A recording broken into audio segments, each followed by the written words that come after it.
জানে, আমার মনে আছে, এসে বলেছিল इस बार भतीजा का पार्टी ऑफिस में बंद ताला पड़ जाएगा, डब्बा गुल हो जाएगा, अभिषेक का नसीब बंद हो जाएगा। আমি এখানে মোদীজিকে অনুরোধ করব, বিজেপির ঝান্ডা ধরার কেউ নেই, আমার পার্টি অফিসে ফ্ল্যাগ পথ করে উঠছে, আপনি বন্ধ করতে পারেননি। প্রার্থী খুঁজতে 1 মাস লেগে যাচ্ছে। এত বড় বড় নেতা দিলীপ ঘোষ, শুভেন্দু অধিকারী, মোহাম্মদ সেলিম সিপিএমের, কংগ্রেসের অধীর চৌধুরী সারা বছর আমার বাবা বন্ধ করে।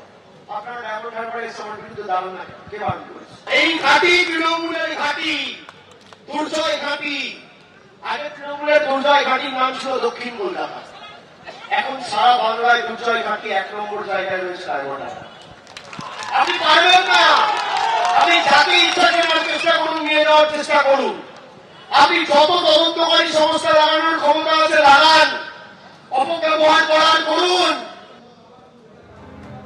আপনারা শুনলেন অভিষেক বন্দ্যোপাধ্যায়, তিনি দাবি করছেন যে আর দক্ষিণ কলকাতা নয়, ডায়মন্ড হারবারে তৃণমূলে দুর্জয় ঘাঁটি। দক্ষিণ কলকাতাকে তৃণমূলে দুর্জয় ঘাঁটি বলা হতো আগে, এখন বাংলায় তৃণমূলে 1 নম্বর দুর্জয় ঘাঁটি ডায়মন্ড হারবার। কুলতলির সভা থেকে অভিষেক বন্দ্যোপাধ্যায় আজ এমনই দাবি করেছেন। ডায়মন্ড হারবার একেবারে 7ম দফায়, অর্থাৎ শেষ দফায় 1 জুন ভোট রয়েছে ডায়মন্ড হারবারে। তার আগে আজ কুলতলির সভা থেকে এমনই দাবি করেছেন বিদায়ী সাংসদ অভিষেক বন্দ্যোপাধ্যায়।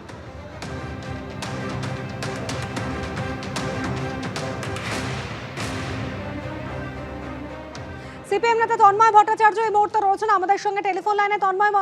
তন্ময়দা, আজ অভিষেক বন্দ্যোপাধ্যায় তিনি বলছেন যে দক্ষিণ কলকাতাকে আগে তৃণমূলে দুর্জয় ঘাঁটি বলা হতো, এখন বাংলায় তৃণমূলে 1 নম্বর দুর্জয় ঘাঁটি ডায়মন্ড হারবার।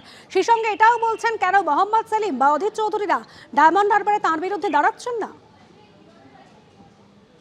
উনি ওনার পিসিকে একটা বার্তা দিলেন, দক্ষিণ কলকাতা তো ওনার ছিল, ওনার পিসিকে একটা বার্তা দিলেন যে পিসি তোমার কেন্দ্র আর দুর্জয় ঘাঁটি নেই, আমার কেন্দ্র দুর্জয় ঘাঁটি, তোমাকে আমি বড় হচ্ছি, আপনার দেখো আমি বাড়তি দিচ্ছি।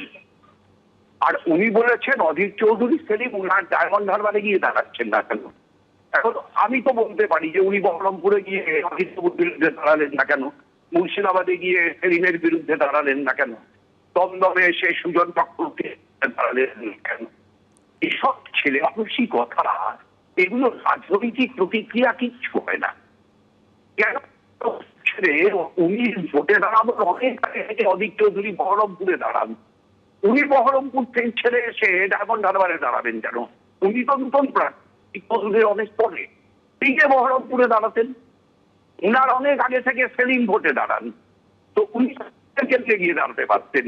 উনার অনেক আগে থেকে সুজন চক্রবর্তী দাঁড়ান, উনি সুজন চক্রবর্তীর কেন্দ্রে গিয়ে দাঁড়াতে পারতেন। এইসব কার্যত হচ্ছে ভালো না।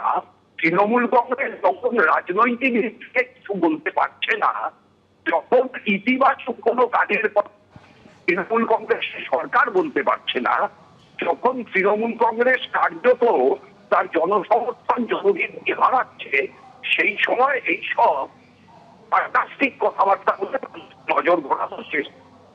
ধন্যবাদ তন্ময়দা।